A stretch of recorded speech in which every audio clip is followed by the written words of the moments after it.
बिस्मिल्लाहिर्रहमानिर्रहीम अस्सलामुअलैकुम।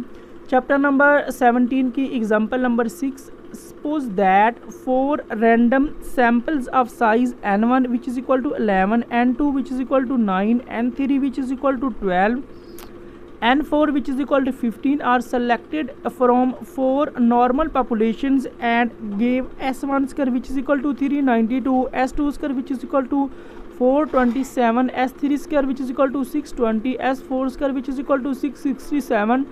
Test the hypothesis of equal variances।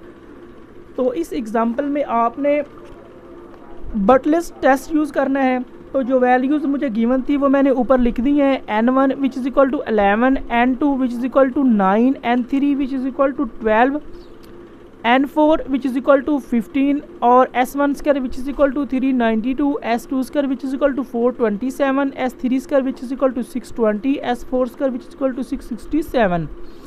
तो हमें उन्होंने एग्जाम्पल में एक चीज़ बताई थी कि आपने लेना है test the hypothesis of equal variances. तो हम h0 में लिखेंगे sigma 1 square which is equal to sigma 2 square which is equal to sigma 3 square और which is equal to sigma 4 square.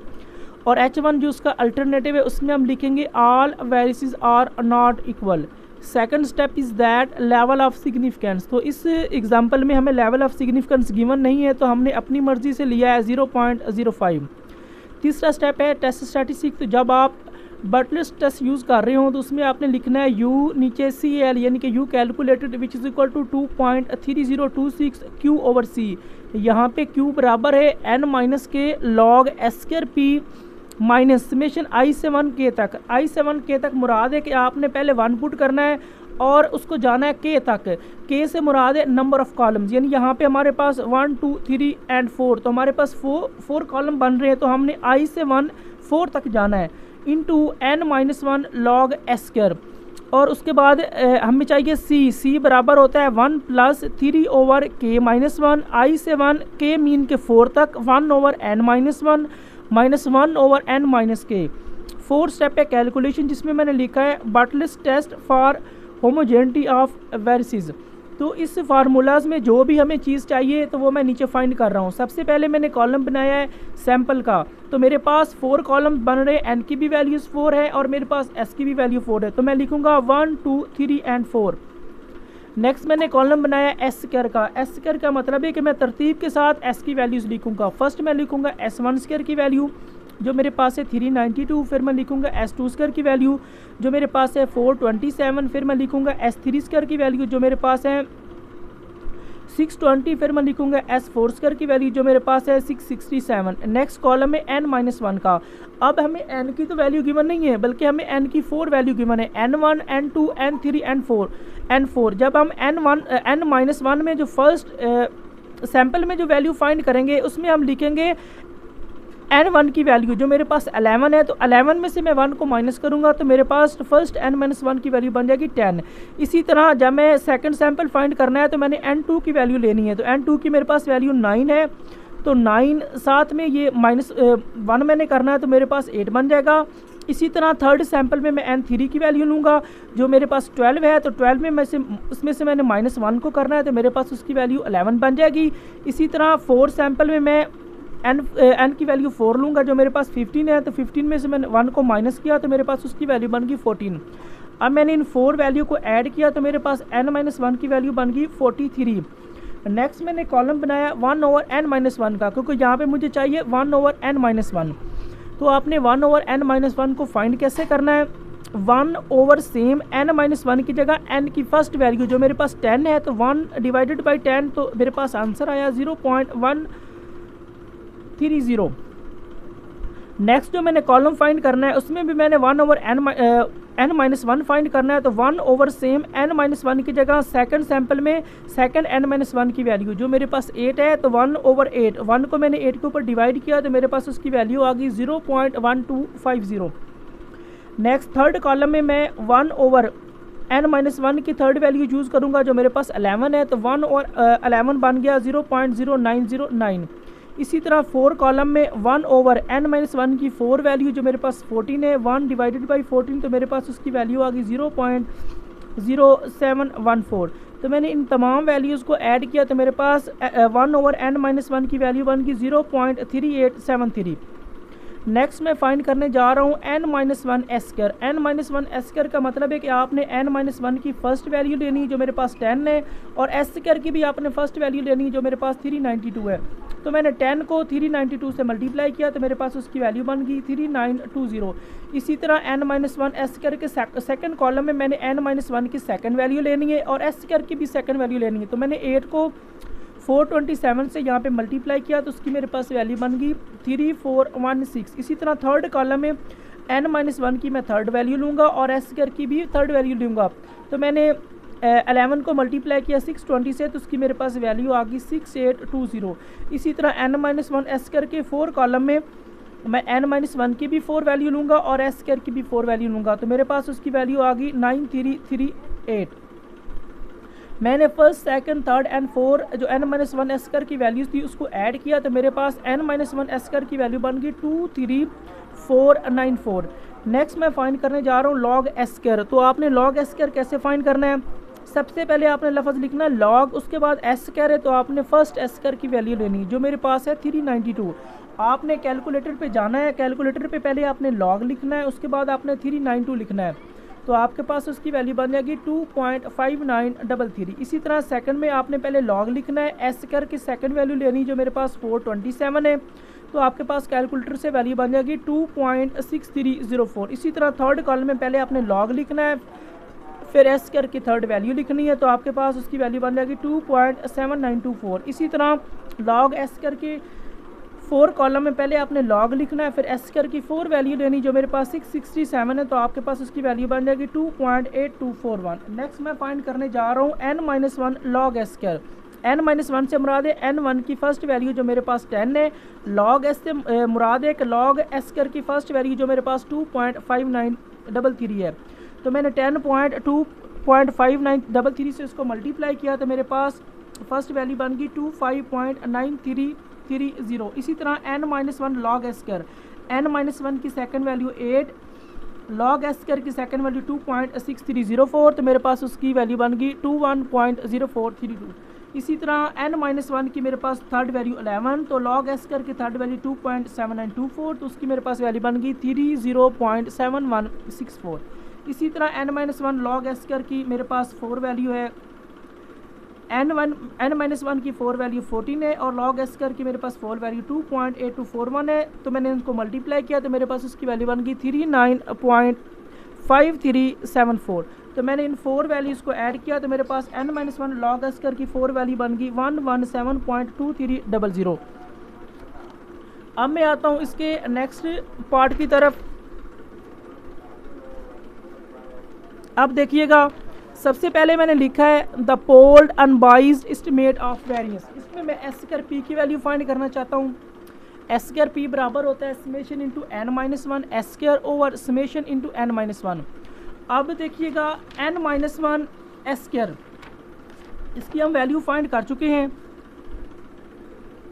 यहाँ पे आप गौर कीजिएगा, आपके पास n-1 s² की वैल्यू आई थी 23494 तो मैंने उसकी वैल्यू लिख दी। उसके बाद नीचे n-1 की भी हम वैल्यू फाइंड कर चुके हैं जो मेरे पास आई थी 43।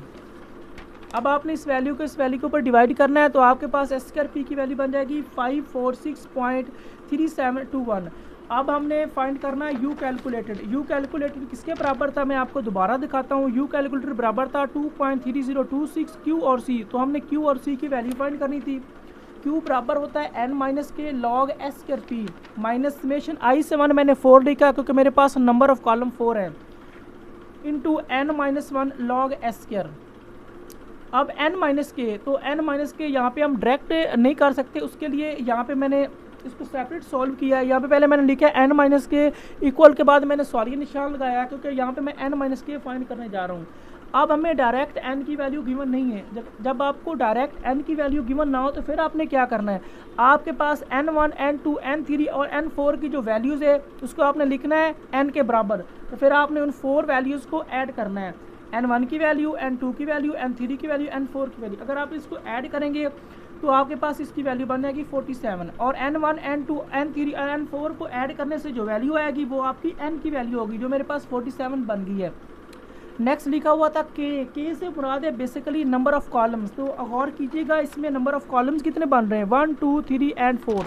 तो हमारे पास के की वैल्यू बन गई 4। अब हमने फाइंड करना था n माइनस के, तो हम लिखेंगे n minus k which is equal to n की मेरे पास वैल्यू 47 फिर माइनस फिर k की मेरे पास वैल्यू 4, 47 में से 4 बाकी 43। तो मैंने n माइनस के की जगह उसकी वैल्यू 43 लिख दी, फिर मैंने लॉग लिख दिया, फिर आगे लिखा हुआ एस स्क्वायर पी की मैंने वैल्यू फाइंड की थी 546.3721, फिर माइनस फिर n minus 1 log S square, ये है मेरे पास n minus 1 log S square की वैल्यू 117.2300। तो मैंने उसकी वैल्यू लिख दी। अब 43 सेम आपने कैलकुलेटर पे जाना है, पहले लॉग लगाना है, उसके बाद आपने 546.3721 को लगाना है, तो आपके पास उसकी वैल्यू बन जाएगी 2.73746, फिर माइनस फिर आपने इस वैल्यू को सेम लिख देना है, फिर आपने 43 को इससे मल्टीप्लाई करना है, तो आपके पास न्यू वैल्यू बनेगी 117.71078, फिर आपने माइनस लगाना है, फिर आपने इस वैल्यू को एज इट इज लिख देना है। आपने इस वैल्यू में से इस वैल्यू को माइनस करना है, तो आपके पास Q की वैल्यू बन जाएगी 0.48078। तो नेक्स्ट हमने फाइंड करना है, यहाँ पे लिखा हुआ था C, तो C बराबर होता है 1 + 1/3 k - 1 समेशन I से 1 मैंने 4 लिखा है, यानी मेरे पास नंबर ऑफ कॉलम 4 बन रहे थे, 1/n - 1 - 1/n - k।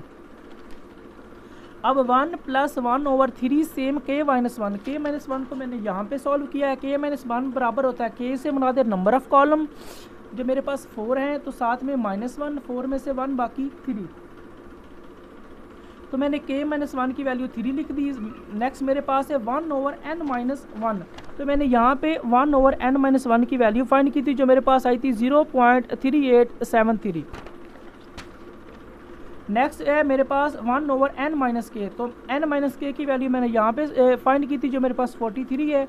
अब 1 प्लस सेम 1/3 को मैंने 3 से मल्टीप्लाई किया, 9 बन गया, फर्स्ट वैल्यू सेम माइनस भी सेम, 1 को मैंने 43 के ऊपर डिवाइड किया, तो मेरे पास उसकी value I 0.02326। 1 plus same in इस वैल्यू से मैंने इस वैल्यू को माइनस किया, तो मेरे पास नेक्स्ट वैल्यू बन गई 0.36404। नीचे ये 9, अब 1 प्लस सेम इस वैल्यू को मैंने 9 के ऊपर डिवाइड किया, तो मेरे पास नेक्स्ट वैल्यू आई 0.0404। अब 1 प्लस 0.0404, तो मेरे पास नेक्स्ट वैल्यू बन गई 1.0404। अब मैं Q और C की वैल्यू U कैलकुलेटेड में पुट करने जा रहा हूँ। U calculated which equal to 2.3026, ये देखिएगा। नेक्स्ट मेरे पास है Q और नीचे है मेरे पास C, तो मैंने Q की वैल्यू फाइंड की थी, वो मैंने Q की वैल्यू लिख दी। नेक्स्ट मैंने C की वैल्यू फाइंड की थी, वो C की वैल्यू लिख दी। फर्स्ट ये वाली वैल्यू एज इट इज, इस वैल्यू को मैंने इस वैल्यू के ऊपर डिवाइड किया, तो मेरे पास न्यू वैल्यू बन गई 0.46211। अब आपने इस वैल्यू को इस वैल्यू से मल्टीप्लाई करना है, तो आपके पास U कैलकुलेटेड की वैल्यू आएगी 1.06। नेक्स्ट 5 स्टेप है क्रिटिकल रीजन, जिसमें हम लिखेंगे U कैलकुलेटेड ग्रेटर और इक्वल है chi square alpha into k - 1। अब U कैलकुलेटेड ग्रेटर और इक्वल का साइन, फिर काई स्क्वायर, फिर अल्फा की जगह लेवल ऑफ सिग्निफिकेंस की वैल्यू जो मेरे पास है 0.05, फिर है k - 1। तो मैंने k - 1 को यहाँ पे सॉल्व किया था, उसकी मेरे पास वैल्यू आई थी 3, तो मैंने उसकी वैल्यू 3 लिख दी है। अब U कैलकुलेटेड की मेरे पास वैल्यू आई थी 1.06। नेक्स्ट हमने क्या काम करना है, हमने काई स्क्वायर के टेबल में जाना है और 0.05 को 3 के टेबल में चेक करना है। अब हम जाएंगे काई स्क्वायर के टेबल में और 0.05 को 3 के टेबल में चेक करेंगे। अब गौर से देखिएगा, ये मेरे पास है 0.05 और ये मेरे पास है 3, तो थर्ड कॉलम में इसकी वैल्यू बन रही 782, तो मैंने उसकी वैल्यू लिख दी 782। नेक्स्ट जो स्टेप नंबर 6 है, जो कंक्लूजन होता है, वो इसके ऊपर डिपेंड करता है। अगर आपकी U कैलकुलेटेड की वैल्यू बड़ी आ रही है और साथ वाली वैल्यू छोटी आ रही है, तो उसका मतलब है वो रिजेक्ट H0। लेकिन अगर U कैलकुलेटेड की वैल्यू छोटी आ रही है और साथ वाले की वैल्यू बड़ी आ रही है, तो उसका मतलब होता है वो एक्सेप्ट H0। अब हमारी U कैलकुलेटेड की जो वैल्यू है वो छोटी आ रही है और साथ वाले की बड़ी आ रही है, तो उसका मतलब है वो accept H0। Conclusion, so we accept H0, हम H0 को एक्सेप्ट करते हैं because the value of U calculated, मेरे पास जो U कैलकुलेटेड की वैल्यू आई है इज़ लेस देन, ये छोटी आई है किससे, chi square alpha into k - 1। वो काई स्क्वायर अल्फ़ा इंटू के माइनस 1 की इस वैल्यू से मेरी ये वाली वैल्यू छोटी आई है, इस वजह से हम इसको एक्सेप्ट करते हैं।